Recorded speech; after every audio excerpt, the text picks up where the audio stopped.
वणिकर्स, नमस्कार मित्रांनो. आज माझ्यासोबत आहे साधा माणूस विलास झट्टे, ज्यांचे नुकतेच सोशल मीडियावर 1,00,000 फॉलोअर्स झालेले आहेत. ते फक्त इंस्टाग्रामवर, आणि फेसबुकची गिनती वेगळी, युट्यूबची गिनती वेगळी. तर सध्या साधा माणूस सगळीकडे खूप गाजतो आहे, आणि ही खूप आनंदाची गोष्ट आहे आपल्या परिसरासाठी की आपल्या वणी विधानसभा क्षेत्रातला माणूस आज संपूर्ण महाराष्ट्रामध्ये त्याचं नाव होत आहे. तर विलास झट्टे आज माझ्यासोबत आहे. विलास झट्टे सोबत आपण इंटरव्ह्यू करू. त्यांचा हा जो प्रवास आहे तो पूर्ण आपण जाणून घेऊ. तर विलास भाऊ, तुमचं खूप खूप स्वागत आहे. थँक्यू, धन्यवाद. तर साधा माणूस विलास झट्टे, तुमचा थोडा अल्प परिचय द्या लोकांना, कारण लोकांना तुम्ही आतापर्यंत साधा माणूस म्हणून दिसलाय. विलास झट्टे कोण आहे, याच्या मागचा विलास झट्टे कोण आहे हे लोकांना सांगा. नमस्कार, मी विलास कवडू झट्टे आणि मारेगाव इथं राहतो. यवतमाळ जिल्ह्यामधला मारेगाव. आणि जुनं माझं गाव म्हणलं तर पाथरी, मारेगाव तालुक्यामध्ये पाथरी एक गाव आहे, खेडा आहे, जे 50 घराचं गाव आहे. तिथं मी राहत होतो आणि गेल्या 5 वर्षापासून मी मारेगाव इथं राहतो. आणि माझी ओळख म्हणजे मी एक मिडल क्लास फॅमिलीतला आहो, खूप काही मोठा श्रीमंत नाही. आणि स्वतःच्या मेहनतीवर, स्वतःच्या हिमतीवर, मला कोणती शेती नाही, माझे वडील कुठं जॉबवर नाही, काही नाही. आम्ही मजूरदार म्हणून जगत आहो आणि मजूरदार म्हणून आता पण आहो. असं करता करता मला बिझनेसची आवड होती. माझं बूट हाऊस होतं. मी बूट हाऊस चालवता 2 महिन्या पहिले बंद केलाय. मी फुल टाइम आता सोशल मीडियावर आहो आणि हीच माझी ओळख आहे. आणि या इंटरव्ह्यूसाठी आम्ही हॉटेल महफिलचं खास करून अभिनंदन करतो, धन्यवाद देतो की त्यांनी आम्हाला ही जागा उपलब्ध करून दिली आणि साधा माणूस मला इथं भेटला. तर विलास भाऊ, साध्या माणसाची सुरुवात कशी झाली? ऍक्च्युअली तुला कसं काय सुचलं की साधा माणूस आपण बनावं आणि लोकांसमोर एक पात्र सादर करावं? गोष्ट याची सुरू झाली 2021 मध्ये, ऑक्टोबर महिन्यामध्ये 8 तारखेला आम्ही पहिला व्हिडिओ युट्यूबवर अपलोड केला होता. मित्रांनी केलं पागल. तर तो जो व्हिडिओ होता, त्या व्हिडिओमध्ये आम्ही पहिली वेळ जे विल्याचं कॅरेक्टर मी केलं होतं. आम्ही जवळपास 4-5 मित्रांनी मिळून ते आम्ही युट्यूब चॅनल चालू केलं होतं आणि एक लॉंग व्हिडिओ बनवला होता जो जवळपास 10 मिनिटाचा होता. आणि त्याच्यामध्ये माझी सगळ्यात पहिला जो व्हिडिओ होता तोच म्हणजे एक विल्या म्हणून एक नटखट कॅरेक्टर होतं, ते आम्ही ते बनवला होता. आणि तिथून त्याची सुरुवात झाली होती. आणि इथून 4 वर्षा पहिले जे क्राऊड जो होता तो पूर्ण टोटली लॉंग व्हिडिओवर होता, शॉर्टवर कमी होता, रील्सवर कमी होता. तर आम्ही तिथं काम करत होतो. तिथं काम करता करता जवळपास 3 वर्ष निघून गेले. पण 3 वर्षामध्ये तसा काही रिस्पॉन्स आम्हाला लॉंग कंटेंटवर भेटत नव्हता. मग आम्ही, माझ्या टीमचे जे लोक आहेत ते आम्ही काम करत होतो. आम्ही खूप सारे व्हिडिओ या मैफिल हॉटेलमध्ये पण बनवले आहे. मग करता करता काय झालं की मी मल्टिपल कॅरेक्टर करत होतो. जसं कधी डॉनचा केला, कधी गुरुजीचा केला, कधी बापाचा केला, असे खूप सारे कॅरेक्टर केले.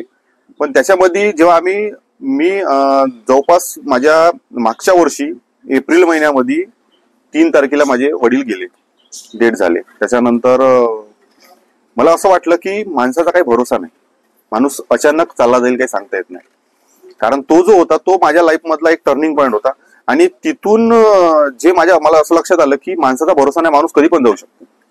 मग तेव्हा तन्मय, जो माझ्यासोबत मला आवाज देते, तन्मय सरोदे, त्याच्याशी आम्ही डिस्कशन केलं. आम्ही बोललो की म्हणलं आपल्याला इथून आता कंटिन्यू काम करायचं आहे. आम्ही कधी केलं नाही केलं असं चालू होतं आमचं.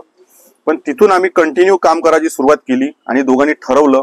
आणि एका दिवशी आम्ही शॉर्ट व्हिडिओ जे आहे ते जवळपास 10-10, 8-8 शूट करायचो. आणि सकाळी एक, संध्याकाळी एक. जशी आपण दवाखान्यात गेलो तर तसा गोळ्या घेतो, तशी सकाळची गोळी आणि संध्याकाळची गोळी, अशी एक एंटरटेनमेंट आम्ही टाकत होतो. आणि ते बनवता काय झालं ना, माझा 17वा व्हिडिओ व्हायरल झाला. जो व्हिडिओ होता सरकारी नोकरीवाला, सरकारी नोकरी लागली, लग्न करते का, रणवा म्हणून जाईन पण मी लग्न करणार नाही, तो वाला माझा 17वा व्हिडिओ व्हायरल झाला.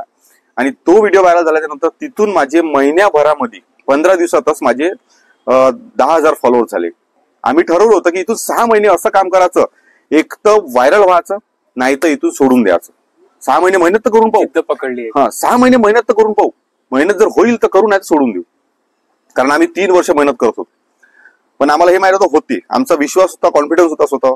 मग काम करता मग तो जो व्हिडिओ व्हायरल झाला त्याच्यानंतर माझे 10,000 फॉलोअर्स झाले. तेव्हा एक कॉन्फिडन्स आला की नाही, होऊ शकते. मग तिथून पुन्हा 15 दिवसांनी 16,000 फॉलोअर्स झाले. आम्ही 16,000चं सेलिब्रेशन केलं. आणि तसं करता करता ते साधा माणूस कॅरेक्टर आहे जे लोकांच्या मनात घर करत गेलं. मी सर्वसाधारण लोकांचे आणि त्याच्यानंतर शेतकऱ्याचे प्रश्न उचलत गेलो. सोबत आपला मनोरंजन कॉमेडी आहे ते पण करत गेलो. आणि तो साधा सरळ माणूस, जो सोजवळ माणूस आहे, तो लोकांच्या मनात घर करत गेला. आणि आज माझे इंस्टाग्रामवर 1 लाख फॉलोअर झाले. त्याच्यानंतर फेसबुकवर माझे 1.5 लाख फॉलोअर्स आहे आणि युट्यूबवर 15,000 18,000 असे 2 प्रकारचे माझे चॅनल्स आहे.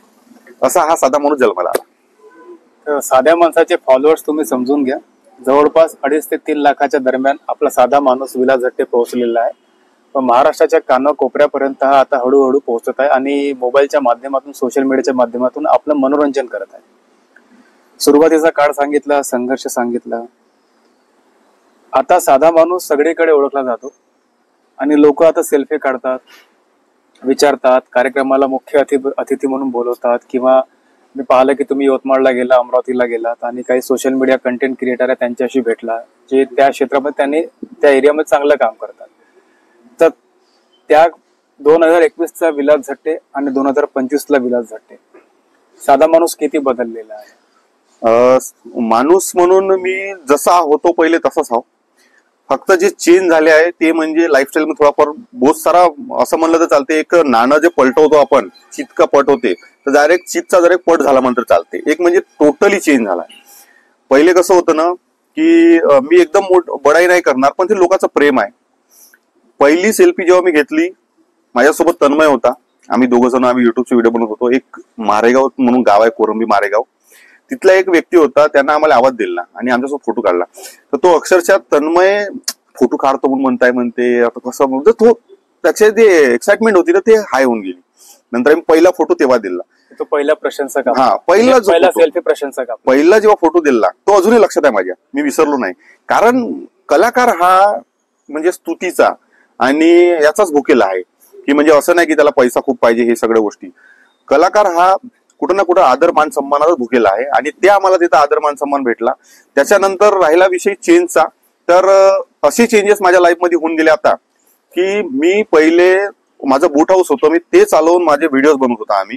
पण आता अशी गोष्ट होऊन गेली की येथून 3 महिन्या पहिले मी माझं शॉप जे आहे ते बंद केलं टोटली आणि फुल टाइम मी सोशल मीडिया क्रिएटर झालो. आणि आम्हाला इन्स्पिरेशन देणारा म्हणजे आशिष भाऊ बोबडे, चिमूर का छोकरा म्हणून फेमस आहे. आम्ही त्याच्या घरी गेलो, त्याच्या घरी बघितलं, लाईफस्टाईल बघितली, पण त्या माणसाला ग्राउंड लेवलचं बघून आम्हाला खूप खुशी झाली आणि आम्ही तिथून काम करत गेलो. आणि चेंजेस एवढे खतरनाक झाले की मी विचार नव्हता केला. मी फक्त असा विचार केला होता की माझे खूप थोडेफार फॉलोअर होईल आणि लोक मला ओळखायला लागल. पण एका वर्षामध्ये एवढे फॉलोअर झाले की आता प्रत्येक ठिकाणी मी गेलो तर उभं राहिलो तर विलास भाऊ विलास भाऊ विलास भाऊ एवढी स्तुती आणि ते फोटो आणि ते ह्या सगळ्या गोष्टीमुळं लाईफ जे आहे ना हे म्हणजे असं नाही राहिलं की प्रायव्हसी जे म्हणतो आपण त्या गोष्टी कुठं ना कुठं गेल्या. म्हणजे तिथं आता मला कुठे गेलं तर कुठेही लोक ओळखते. संपूर्ण महाराष्ट्रामध्ये मी फिरतो बहुत साऱ्या ठिकाणी, तर तिथं असा विषय होऊन गेला की हर ठिकाणी गेल्यानंतर मला ओळखणारा व्यक्ती भेटूनच जाते. कारण हर एकाच्या हातामध्ये सगळ्यांच्या मोबाईल आहे आता. त्यामुळं लाईफ जी आहे ती टोटली चेंज झाली आहे. मग ते फॅन बेस नुसार असो किंवा मग पैशानुसार असो, ह्या सगळ्या गोष्टी आहे ना माझ्या लाईफमध्ये इव्हन मी विचार नव्हता केला त्याच्यापेक्षा जास्त भरभरून. आणि हे सगळं जे झालंय ते माझ्यावर प्रेम करणारे, माझ्या व्हिडिओला लाईक करणारे, शेअर करणारे जे काही माझे फॉलोअर्स आहेत त्यांच्यामुळे ह्या सगळ्या गोष्टी होऊ शकल्या. बरं, विलास तन्मयचं नाव वारंवार घेतोय, तर हा तन्मय विलास झट्टेच्या साध्या माणसाला जो आवाज देतो, काय बे विल्या कुठं चालला, काय करतोय, आज नवीन प्लॅनिंग काय, तर हा तो आहे. पडद्यामागचा पार्श्वभागामध्ये याचा जो आवाज येतो तो तन्मय आहे. तर विलासच्या म्हणजे वाटचालीमध्ये याचा खूप मोठा वाटा आहे. कारण साधा माणूस जे आपण म्हणतो, विलास जे उत्तर देतो, आपल्या मनातले जो प्रश्न विचारतो का मी या जागी असतो तर विलासला हाच प्रश्न विचारला असता, काय बे विल्या कुठं चालला, काय करताय, तर हा तन्मय आहे. हा विलासला बॅकग्राऊंड मधून आवाज देऊन प्रश्न विचारतो. मग आता विलास सोबत तू फिरतो, त्याचे व्हिडिओ बनवतो आणि हा तन्मय तुम्ही जे यांचे व्हिडिओ पाहता ना, जी क्वालिटी व्हिडिओ मध्ये येते, जी एडिटिंग व्हिडिओ मध्ये होते, त्या सगळ्या मागे तन्मय आहे.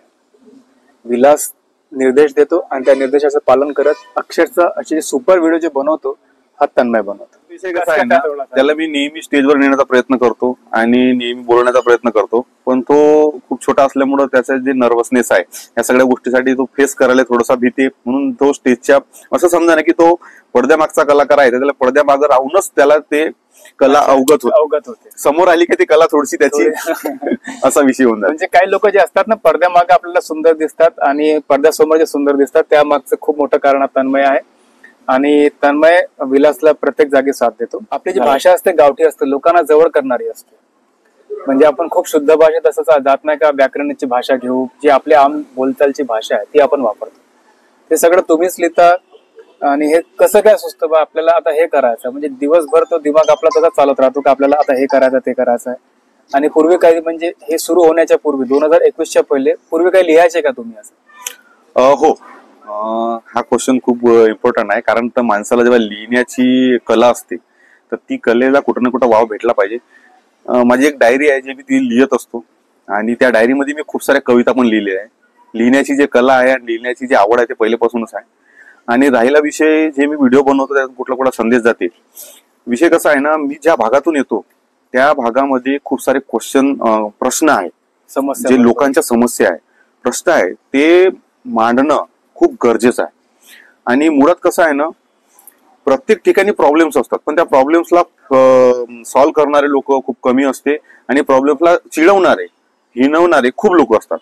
तर मी प्रयत्न काय करतो ना, की जे समाजामध्ये होणारे प्रश्न आहे, जे समाजामध्ये होणाऱ्या घडामोडी आहे त्याच्यावरच मी व्हिडिओ बनवतो. आणि त्याच्यामध्ये काय होऊ शकते, मला मोटिवेशन खूप आवडते. मी पहिल्यापासून मला आवड आहे, मोटिवेशनची आवड आहे आणि कॉमेडीची आवड आहे. तर मी काय केलं, एक मोटिवेशन आणि कॉमेडी याचा एक मिक्सर तयार केला आणि तो मी लोकांना सर्व करण्याचा प्रयत्न करतो. म्हणजे माझा मोटिव्ह तो असते की कॉमेडी पासून सुरू होऊन त्याच्यातून कुठला कुठला संदेश गेला पाहिजे. कारण आज समाजाला कसं आहे ना, तुम्ही जास्त जर मोटिवेशन द्या ते पॉयझन बनते आणि जास्त कॉमेडी द्या ते पॉयझन बनते. मग त्याचं मिक्सचर करून आपण लोकांना काहीतरी देऊ शकतो, योग्य सांगड घातले पाहिजे. हा, ते देऊ शकतो. त्यानं काय होईल ना, लोक एंटरटेनमेंट होणार आणि सोबत सोबत त्यांना काही ना काहीतरी संदेश पण भेटत. त्यामुळे ही माझी जी वेगळी ओळख निर्माण झाली त्याचमुळे झाली. आणि मी काय करतो ना, होतावरी जे समाजामध्ये होणारे विषय आहेत त्याच्यातून ट्रेंडिंग टॉपिक पकडून मी व्हिडिओ बनवण्याचा प्रयत्न करतो. काय असते ना, टॉपिक खूप सारे आहे, असं काहीच नाही की टॉपिक नसतात. टॉपिक खूप सारे आहे, फक्त आपल्या करण्याची जिद असली ना, टॉपिक ऑटोमॅटिक तुम्हाला सुचत जाते, तुम्ही त्याच्यामध्ये काम करत जाता आणि करता करता समाजामध्ये आजूबाजूला जे दिसते त्याच्यातच कॉमेडी आहे, त्याच्यातच मोटिवेशन आहे, त्याच्यात सगळं आहे. बस मी तेच पकडतो आणि तेच लोकांना मी सर्व करतो. त्याच्यामुळे जे काही आज नाव झालाय किंवा हा सगळा आदर मान सन्मान आहे तो त्याचमुळे आहे. फक्त सोशल मीडियामध्ये व्हिडिओ बनवूनच नाही, तर त्या व्हिडिओवर अभिनय करता आला पाहिजे. जे आपण ते स्क्रिप्ट लिहितो, जी पटकथा लिहितो, जी आपण जे काही डायलॉग्स लिहितो त्यावर अभिनय करता आला पाहिजे. तर अभिनयाचं प्रशिक्षण कुठं घेतलं का? म्हणजे आपले जे मराठी कलाकार आहेत किंवा एक आपला आयडल असतो की मला आता हा आवडतो, तर कोणी असू शकतो, तर असं काही एखादा आवडता कलाकार आहे का आपण ज्याप्रमाणे व्हिडिओ बनवण्याचा प्रयत्न करतो किंवा त्याला आपण नक्कल करण्याचा प्रयत्न करतो, किंवा आपला एखादा आवडता कलाकार कोणता आहे? माझा आवडता कलाकार म्हणून असं काहीच नाही, सर्व माझे आवडते आहे. म्हणजे स्पेशल वन असा कोणीच नाही. लक्षा मामा असो, त्याच्यानंतर अशोक मामा असो, हे जे कलाकार आहे ना, हे म्हणजे मनात घर करणार आहे. कारण मला कॉमेडी आवडते. जसं महाराष्ट्राची हास्य जत्रा हे मी पाहतो, त्याच्यातला एकूण एक कलाकार मला आवडते. कारण प्रत्येक माणसाची युनिकनेस आणि त्याची खासियत आहे, तो तेच करू शकते. जे माझं काम आहे ते मी करू शकतो, तन्मयचं काम आहे ते तन्मय करू शकते, नितीनचं काम आहे ते नितीन करू शकते, संकेतचं काम आहे ते संकेत करू शकते, तुमचं काम तुम्ही करू शकता. त्याच्यामुळं प्रत्येक कलाकाराची जे माझ्या मनामध्ये छवी आहे ते आपापल्या परीने त्यांची बेस्ट आहे. त्याच्यामुळे असं कोणी स्पेशल वन नाही आहे. आणि सर्वच कलाकार मला आवडतात, असं नाही की कोणता शाहरुख खान आवडत नाही की सलमान खान आवडत नाही. प्रत्येक आवडतं, कारण प्रत्येकाची खासियत आहे त्यामुळे मला आवडते. आणि कसं आहे ना, हे जे लिहिण्याची आवड ह्या सगळ्या गोष्टी आहे ह्या तिथूनच मला आणि अवगत होत गेल्या आणि ते करता करता करता करता आज इथपर्यंत येऊन गेलो. अभिनयाची कला अवगत असणे खूप आवश्यक. हा, आणि तुम्ही एक क्वेश्चन विचारला होता की अभिनयाची कला काय विचार करता, तो प्रश्न मी विसरलो होतो. तर विषय कसा आहे ना, की मी जेव्हा कॉलेजमध्ये होतो किंवा शाळांमध्ये होतो, मला स्टेजवर जायची भीती वाटत होती. मी कधीच भाषण नाही दिलं, कधीच नाही. एवढी आवड होती लिहिण्याची सगळं, पण मी कधीच भाषण नाही दिलं. भाषण म्हणलं की थरथर थरथर होतं, जमाच नाही. पण जेव्हा या क्षेत्रामध्ये आलो, लहानपणी असं वाटायचं मला की यार आपण पण टीव्हीवर दिसलो पाहिजे, आपल्याला पण कोणतरी ओळखलं पाहिजे, एक आवड असं वाटायचं. पण मग कसं वाटायचं, अरे आपण याला मिडल क्लास माणूस, आपल्याला कोण त्या फिल्म इंडस्ट्रीमध्ये घेणार आहे, काय होणार आहे. पण युट्यूब आणि जे सोशल मीडिया आहे यांनी ते माझं स्वप्न जे आहे ते पूर्ण केलं. जे लोक मला ओळखणार आणि पिक्चरमध्ये जाणार, फिल्म इंडस्ट्रीमध्ये जाणार, हे तर मी विचार करतच नाही. कारण तर माझं हे मत आहे की माझे लोक माझ्यावर प्रेम करणारे आहे हेच खूप आहे माझ्यासाठी. फिल्म इंडस्ट्री किंवा ह्या सगळ्या गोष्टी तर सोडून द्या, पण एक ते जे माझ्या माइंडमध्ये होतं ते इथून भेटलं. आणि कला क्षेत्राची आवड म्हणलं तर कसं तिथूनच आली. पण मी विचार केला नव्हता की एवढ्या लोकांपर्यंत जाईन आणि ह्या सगळ्या गोष्टी होईल. कारण तर मी खेड्यातला माणूस, 2 खोलीच्या घरामध्ये राहणारा माणूस नाही विचार करू शकत ना. पण माणसाचे स्वप्न जर असले तर होऊ शकते, हे मला आज समजलं. म्हणजे पहिल्यापासूनच जेव्हापासून मी बिझनेसमध्ये म्हणा किंवा सगळ्या गोष्टी करत होतो, माणसाने मेहनत केली तर सगळं भेटते, या गोष्टीवर माझा विश्वास आहे. आणि स्वप्न हे पाहिले पाहिजे, स्वप्नही पूर्ण होतात. म्हणजे अभिनयात आता कुठल्या म्हणजे भीती राहत नाही आता. नाही, पहिले जी राहत होती आता सगळी पूर्ण निघाली. फर्स्ट टाइम जेव्हा मी स्टेजवर चढलो तेव्हा अक्षरशः माझ्या डोळ्यात पाणी आलं. कारण फर्स्ट टाइम जेव्हा मी स्टेजवर चढलो तेव्हा माझ्या समोर 10,000पेक्षा जास्त लोक होते. 10,000पेक्षा जास्त लोक असणं म्हणजे आपल्या मनात किती भीती, शब्द असे अडखडत होते, निघत नव्हते, डोळ्यात पाणी होतं, इमोशनल होऊन माणूस. पण ते जी भीती हळूहळू जे निघून गेली, आता बोलण्याची भीती वाटत नाही, कोणा स्टेजवर किती लोक असले तरी भीती वाटत नाही. हे कसं एक प्रॅक्टिसनं हळूहळू निघून गेली. पहिले ऍक्टिंग करायची म्हणलं तरी जमत नव्हती, ते शिकलो आम्ही, करत गेलो त्या गोष्टी आत्मसात करत गेलो. खूप सारे पुस्तकं वाचले, ऍक्टिंगचे पुस्तकं वाचले, लिडरशिपचे पुस्तकं वाचले. या गोष्टीमुळे त्या गोष्टी इम्प्लिमेंट कशा करायच्या हे समजत गेलं. आणि 4 वर्षामध्ये जे आहे मी एक चांगल्या पद्धतीनं ठीकठाक आपली एक ऍक्टिंग म्हणा या सगळ्या गोष्टीमध्ये, म्हणजे अजून मी फुल झालो नाहीये, कारण तो कोणताही माणूस हा परफेक्ट नाहीये. मी शिकत गेलो आणि आता त्या गोष्टी आम्हाला इम्प्लिमेंट करता येते की कोणतं कॅरेक्टर कसं करायचं, सिच्युएशन काय आहे, ह्या गोष्टी समजायला लागल्या आणि आता ते बऱ्यापैकी होऊन जाते. आता तर साधा माणूस जो तुम्हाला पडद्यावर दिसतो, मोबाईलच्या स्क्रीनवर दिसतो ना, त्याच्या मागे मेहनत खूप आहे. अभिनय शिकणं किंवा बोलण्याची कला शिकणं, संवाद लेखन, पटकथा लिहिणं, स्टोरी लिहिणं, व्हिडिओ बनवणं, या गोष्टी आपल्याला पडद्यावर फक्त 1 ते 1.5 मिनिटं दिसतात. पण त्यामागची विलासची मेहनत जवळपास 5 वर्षांची आहे. 5 वर्षापासून तो लगातार झटतोय. झट्टेच त्याचं आडनाव आहे. तो लगातार झटतोय आणि तुमच्या समोर कंटेंट आणण्यासाठी दिवस रात्र तो म्हणजे काही ना काही आपल्या मनात विचार करत असतो. आणि आम्ही आता इंटरव्ह्यू घेतो ना, याच्या मनात काही ना काही चाललं असेल की आता मला यानंतर हे करायचं. तर मी आता सामाजिक बांधिलकीबद्दल विलासला प्रश्न विचारला होता, शेतकऱ्यांच्या समस्याबद्दल विचारला होता. नुकत्याच काही दिवसांपूर्वी आपल्याकडे वीज पडली आणि 22 बकऱ्या तिथे ठार झाल्या. शेतकऱ्यांचं खूप नुकसान झालं. तर विलासनं यासाठी एक पुढाकार घेतला होता, तो काय सांग? कसं आहे ना, माझा कंटेंट असा आहे आणि मला मनातून असं वाटते की लोकांची कुठं ना कुठं मदत केली पाहिजे. कारण कसं आहे ना, समाजाचं काही ना काही तर देण्याचं आपलं कर्तव्य बनते. आपण जेव्हा समाजामध्ये आलो तर फक्त आपलं पोट भरणे नाही, तर समाजासाठी काहीतरी केलं पाहिजे, या उद्देशाने आम्ही खूप सारे उपक्रम चालवत असतो. आणि त्यातल्या त्यात मी शेतकऱ्याचे व्हिडिओ बनवतो. मी शेतकऱ्यामधून आलेला व्यक्ती आहो. मी माझ्या घरी शेती नाहीये, पण एक मजूरदार आहो, पण मी त्या शेतीमधून आलेला व्यक्ती आहो. त्याच्यामुळे मला शेतीमध्ये काय प्रॉब्लेम होते, काय गोष्टी फेस करावं लागते. आणि एखाद्या माणसाचं जीवन जेव्हा त्या पूर्ण बकऱ्यावर चालत होतं, त्याच्या घरी त्याची पोरगी आहे लग्नाची, आणि ह्या सगळ्या गोष्टी असताना जेव्हा त्याच्या बकऱ्यावर वीज पडली आणि ते मेल्या, म्हणजे जवळपास 2.25 लाखाचं नुकसान जेव्हा तो व्यक्ती सहन करताय. 500-1000 रुपये ठीक आहे, पण जेव्हा 2.25 लाखाचं नुकसान तो सहन करताय, तर कोणत्याही सर्वसाधारण माणसाला त्या गोष्टीची झूंज येणार आणि वाटणार. मोठ्या मोठ्या लोकांना नाही वाटणार, पण माझ्यासारख्या माणसाला नक्की वाटणार, कारण तर मी तेथून आलो आहे. 2.25 लाख रुपयाचं नुकसान म्हणजे काय होते, हे मोठी अमाऊंट आहे. आणि आपलं समाजाला काहीतरी देणं आहे, या उद्देशानं मी कुठं ना कुठं लोकांची मदत करण्याचा प्रयत्न करतो. त्यांना जवळपास 20-25 हजारापर्यंत मदत गेली असेल. आता त्यांचा अकाउंट नंबर वगैरे मी टाकला होता आणि फिजिकली पण काही लोकांनी त्यांना मदत केली आहे. तर तेच की आपला समाजाचा कुठं ना कुठं देण्याची दायित्व बनते, त्या हिशोबाने आम्ही ते करत असतो. तर एखादा व्हिडिओ आठवतो का जो बनवताना खूप भावना अनावर झाल्या आणि असा व्हिडिओ जो न विसरता येणार असा प्रसंग आहे जो तुमच्या सोबत घडला? प्रसंग तर खूप सारे आहे, पण जो व्हिडिओची गोष्ट केली तर व्हिडिओ काळजाला भिडणार असा व्हिडिओची जी गोष्ट केली ना, मी काय करतो ना, कोणताही व्हिडिओ बनवताना पहिले आमची प्रॅक्टिस होते. तर प्रॅक्टिस होत असताना आमची एक व्हिडिओ होता जो आई आणि बायको या दोन्ही मध्ये जे मधातला माणूस फसते, एक नवरा फसते, तर त्याची काय कंडिशन होते, तो व्हिडिओ जो आम्ही बनवून राहिलो होतो. माझ्या समोरच माझी बायको उभी होती. माझ्या घरी तसं कुठलं वातावरण नाही की आईचं घरवालीचं पटत नाही, सर्व पटते मस्त, त्यांनी आईबाणी आणि मुलीवर राहते. पण तो जो व्हिडिओ बनवताना मी लिहिला होता, तो लिहिताना मला वाटलं की नाही हे काढायची गरज आहे.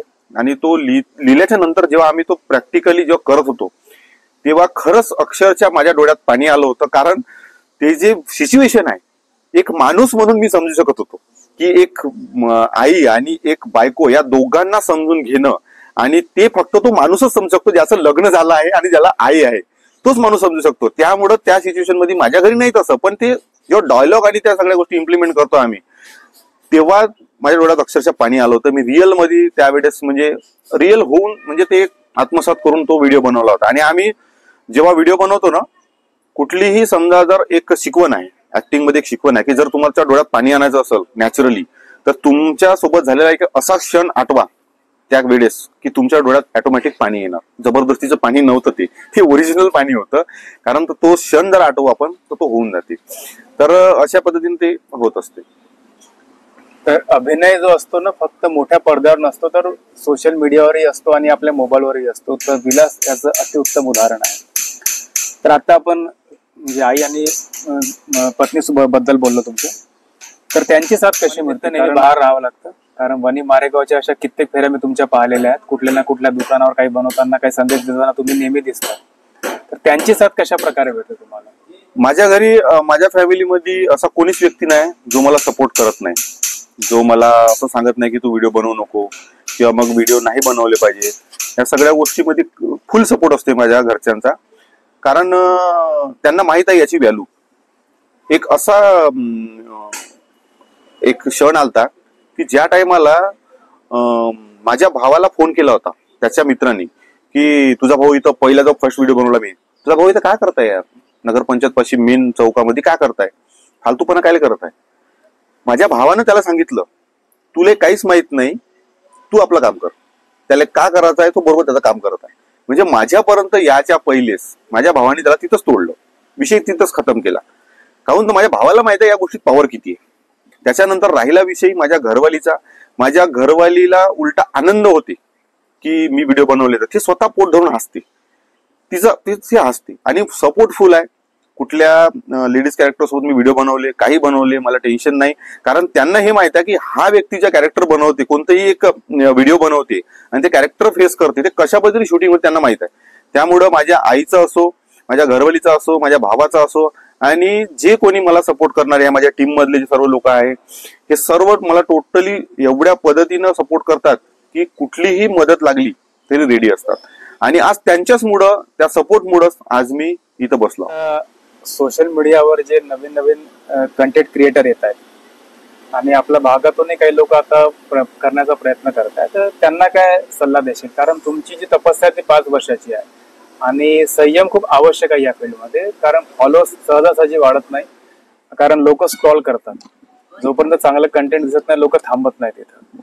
आणि स्क्रॉलचा जो आज आहे, करोडो रील्स रोजच्या रोज अपलोड होतात, तर तिथं थांबलं पाहिजे आणि क्रिएटर लोकांनी या गोष्टीकडे लक्ष दिलं पाहिजे. आणि संयम, धैर्य किती आवश्यक आहे या गोष्टींमध्ये? कसं आहे ना, कोणतंही काम करायचं म्हणलं तर त्या कामासाठी माणसाला अनुभव महत्वाचा असतो आणि अभ्यास महत्वाचा असतो. जसं उदाहरण सांगायचं म्हणलं की समजा एखाद्या व्यक्तीला ग्रॅज्युएशन करायचं आहे, तो काय करते, पहिले first year, second year, last year, त्याच्यानंतर तो ग्रॅज्युएशन होते. फर्स्ट इयर मध्ये ग्रॅज्युएशन नाही होत ना. तसंच कुठल्याही क्षेत्रामध्ये आपण जेव्हा जाऊ तर पहिल्याच दिवशीच आपण त्याच्यात पारंगत होत नाही. त्याच्यामुळे कोणतंही काम करायचं असो, मग सोशल मीडिया असो किंवा एक्सवायझेड कोणतंही काम असो, त्या कामामध्ये आपला तनमन धनाने आपण जर करू तर ते काम तुमच्यासाठी काम करायला लागते असं मला वाटते. आणि खरोखर सोशल मीडियामध्ये काम करायसाठी ना काहीच महत्वाचं नाही आहे. फक्त तुम्हाला जे शिकायला भेटते ते शिका. मी आतापर्यंत शिकतो. माझ्यापेक्षा लहान व्यक्ती असेल तर त्याच्याकडून शिकतो, मोठा असेल त्याच्याकडून शिकतो. कारण माणूस शिकला तर त्याच्यातून त्याला गोष्टी समजत जाते की नाही असं करायचं आहे, तसं करायचं आहे. आणि कन्सिस्टन्सी खूप महत्वाची आहे. सोशल मीडियामध्ये तुम्हाला काम करायचं असेल, अल्गोरिझमला समजणं लई महत्वाचं आहे. अल्गोरिझम समजणं ह्यासाठी महत्वाचं आहे कारण तर आपल्याला काम तिथं करायचं आहे. आपल्या मनानुसार काम करण्यापेक्षा सोशल मीडियानुसार काम करा, अल्गोरिझम नुसार काम करा. आणि सगळ्यात महत्वाची गोष्ट, जर तुम्हाला कोणालाही जर समजा सोशल मीडियावर ग्रो व्हायचं असेल आणि समजा जर फेमस व्हायचं असेल तर काम हे प्युअर करा, चांगलं करा आणि लोकांना आवडेल असं करा. शिवीगाडी करून तर एका दिवशी फेमस होता येते, पण तुमचं कुठं ना कुठं समाजामध्ये मानसन्मान झाला पाहिजे, आदर सन्मान झाला पाहिजे, अशा पद्धतीचं काम करा. तुम्हाला मानसन्मानाची आणि पैशाची कधीच कमी पडणार नाही. सोशल मीडियावर बहुत पैसा त्याच्यामुळे सोशल मीडियामध्ये टिकणं आणि प्युअर काम करणं खूप गरजेचे आहे. सगळ्यात महत्वाचं काम म्हणजे कन्सिस्टन्सी, हे खूप महत्वाची आहे. हे करा तर सगळंच होते. आम्ही जवळपास 13 महिने झाले काम करत आहोत. फेमस जे झालो समजा त्याच्या पहिले पण केलं, पण 13 महिने असा एकही दिवस नाही गेला का ज्या दिवशी आम्ही पोस्ट नाही टाकली. विचार करा, एका 2-2, 3-3 पोस्ट टाकल्या, पण असा एकही दिवस नाही का ज्या दिवशी आम्ही पोस्ट टाकली नाही. त्याच्यामुळे कन्सिस्टन्सी खूप महत्वाची आहे. तेव्हाच माणूस ग्रो होऊ शकते आणि तेव्हाच माणूस स्टेबल होऊ शकते. तर मित्रांनो लक्षात ठेवा, विला जो सल्ला देतो तो खूप मोलाचा आहे. नियमितता आवश्यक आहे. जितके नियमित राहाल सोशल मीडियावर तितकं तुम्हाला यश तुमच्या जवळ येत जाईल. आणि कंटेंट जो आहे, जो विलाचा जो आत्मा आहे, जो याच्या इतके म्हणजे त्याने जे तयार केला आहे, कंटेंट हा आत्मा आहे. आणि जितकं तुमचं चांगलं कंटेंट असेल, लोकांजवळ भिडणारा असेल, लोकांच्या काळजाला भिडणारा असेल, तर तुम्हाला यशस्वी होण्यापासून कोणीही रोखू शकत. आत्ताच आपण बोललो कन्सिस्टन्सी बद्दल, नियमितता किती आवश्यक आहे.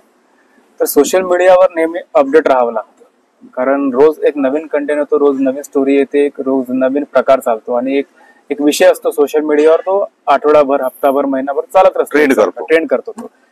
एकच आयडिया वारंवार चालत नाही. आणि प्रत्येक वेळी नवीन कंटेंट आणावा लागतो, काहीतरी नवीन लिहावं लागतं, लोकांसमोर ते प्रस्तुत करावं लागतं.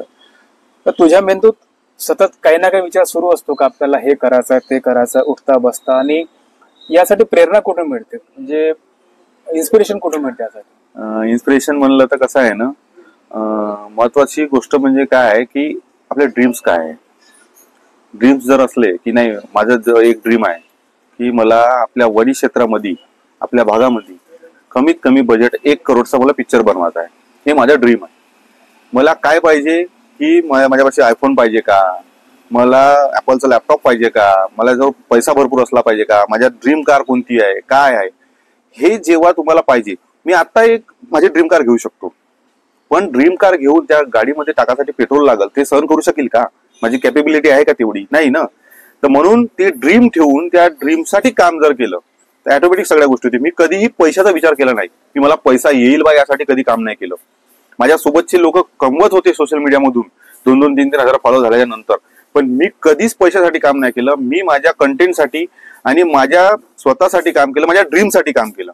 तेव्हा कुठे ह्या सगळ्या गोष्टी होती. आणि हे जे तुम्हाला दिसत आहे 1 लाख फॉलोअर किंवा हे 1.5 लाख फॉलोअर, हे माझं ड्रीम होतं, हे माझं स्वप्न होतं की एक दिवस मला हे करणे आहे. आणि आमचं टार्गेट होतं, मेन म्हणजे टार्गेट ठेवा. टार्गेट ठेवलं सगळंच होते. आमचं पहिलं टार्गेट होतं की 6 महिन्यापर्यंत 10,000 फॉलोअर करायचे. ते आम्हाला 15 दिवसातच भेटले.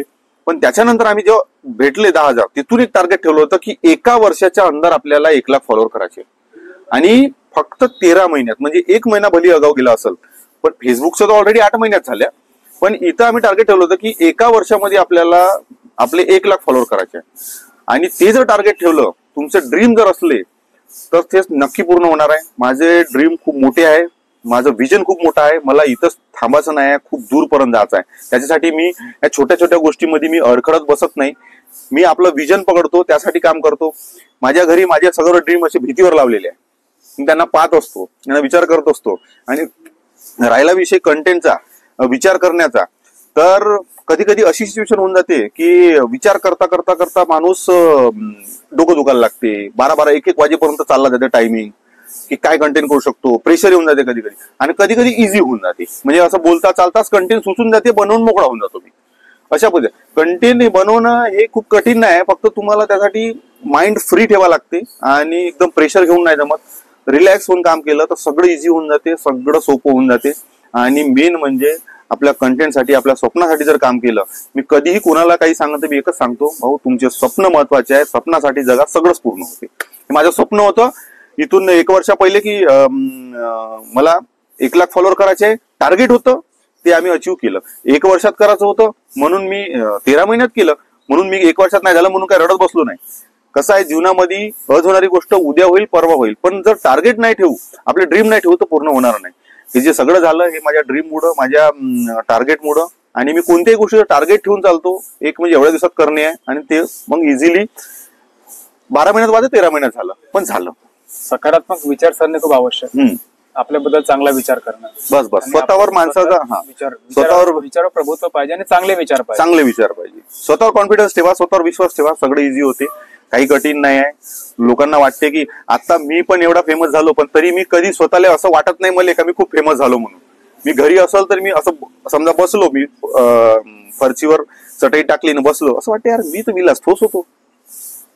घराच्या बाहेर निघल्यानंतर लोक जेव्हा मला ओळखायला लागते तेव्हा मला वाटते का साला मी काहीतरी फेमस झालो. पण घरी जेव्हा आहो, घरचे लोक आहे, माझ्या आजूबाजूचे लोक आहेत, त्यांना मी फेमस नाही ना, मी तोच आहो, विलास तोच आहो. पण जेव्हा मी लोकांमध्ये जातो तेव्हा मला कुठे वाटायला लागते का मला लोक मी काहीतरी काम केलं त्याचा मला फायदा होत आहे. असं आहे. त्याच्यामुळे कसं आहे ना, आपण जसं आहोत तसं जीवन जगायचं. माझ्यात पहिले तसाच होतो मी आणि आताही तसाच आहोत. म्हणजे इझिली अवेलेबल आहे कोणा. बस टेन्शन वाला काम नाही. आपण तेवढं एकदम गर्व करून काय करायचं आहे. ज्या लोकांनी आपल्याला येतं एवढं डोक्यावर करून नाचवत आहे, त्याच लोकांसाठी आपण काम करून राहिलो आणि त्याच लोकांना वेळ नाही देणार तर काय मतलब आहे. मला मेसेज केल्याच्या नंतर 24 घंट्याच्या अंतर त्या माणसाला रिप्लाय जाते. असं कधीच नाही झालं की त्या माणसाला रिप्लाय दिलं नाही.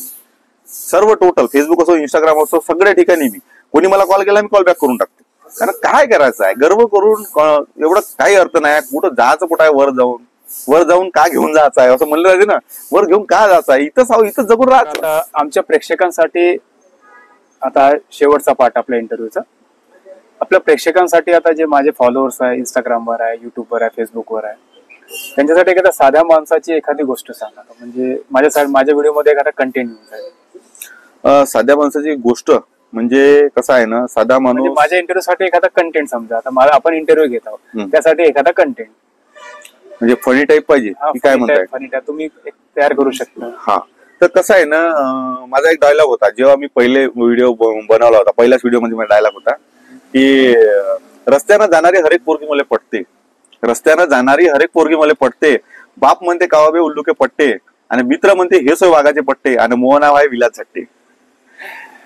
तर विलास झट्टेचा इंटरव्ह्यू घेऊन मला खूप आनंद झाला. कारण आपल्या परिसरातील माणसांचा इंटरव्ह्यू घेणं मला खूप आवडतं. आणि हा जो विलास झट्टे यानं वनी मारेगाव आपलं म्हणजे विधानसभेचं नाव पूर्ण महाराष्ट्रात पोहोचलेलं आहे.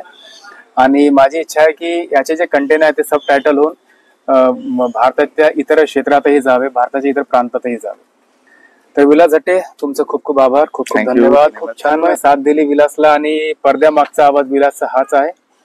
आणि मला म्हणजे खरं सांगतो की खूप आनंद होता या विलास झट्टेचा इंटरव्ह्यू. मी आजपर्यंत अनेक राजकारण्यांचे इंटरव्ह्यू घेतले, विविध क्षेत्रातल्या मान्यवरांचे इंटरव्ह्यू घेतले, पण कंटेंट क्रिएटर म्हणून सोशल मीडियावर विलासचे जे स्थान, विलासने जे आपलं मिळवलेलं आहे, तो पोहोचला आहे, त्याचा मला खूप अति आनंद आहे. आणि अशीच मेहनत करत राहू. आज त्याचे 1 लाख फॉलोअर्स आहे आणि मी सकाळी त्याला भेटतो तर मी म्हटलं की 1 करोड पर्यंत तुम्ही पोहोचावं. आणि त्याने भरभरून साथ दिली की मला 1 करोड पर्यंत पोहोचायचं आहे. तुम्ही साथ द्या, विलासला साथ द्या. विलासचं इंस्टाग्राम चॅनल, फेसबुक चॅनल आहे, युट्यूब चॅनलचं नाव सांगा, लोक फॉलो करतील. माझं नाव जे आहे विलास झट्टे, बस विलास झट्टेच्याच नावानं सर्व आयडिया आहे माझ्या. आणि नमुने प्रोडक्शन नावामुळे माझं युट्यूब चॅनल आहे, ते पण विलास झट्टे आणि नमुने प्रोडक्शन. आणि नमुने प्रोडक्शनच्या हिशोबातून आम्ही सर्व हे जे काम करतो, हे नमुने प्रोडक्शन पहिले जे आमचा जन्म झाला होता तिथूनच होते. म्हणून विलास झट्टे सर्च केलं किंवा साधा माणूस सर्च केलं तर सर्व येऊन जाते. तर नमुने म्हणाला विलास. आणि आपण त्याचे व्हिडिओ पाहून इतके आनंदित होतो. त्यांना नाव त्याच प्रकारचं ठेवलेलं आहे. आणि आता त्यांना कविता सांगितली होती झट्टेबद्दल. तर तुमचं खूप खूप धन्यवाद. आणि आमचा इंटरव्ह्यू पहा, शेअर करा, लोकांपर्यंत पोहोचवा. साध्या माणसाची कहाणी जी आहे, त्यानं जो संघर्ष केलेला आहे, त्याचं जे पाठबळ, त्याचे घरचे जे त्याला पाठबळ देतात आणि सोबत तो कंटेंट क्रिएशन कसा करतो, हे खूप शिकण्यासारखी गोष्ट आहे. नवीन कंटेंट क्रिएटरला माझी ही विनंती आहे की विलास झट्टेचे व्हिडिओ पहा, त्यापासून काही शिका, नवीन बोध घ्या, स्वतःला समोर घेऊन जा. आणि विलास तुमच्या मदतीसाठी नेहमी तयार आहे. तर पुनश्च एकदा विलास भाऊ तुमचे खूप खूप धन्यवाद. साधा माणूस एकदम.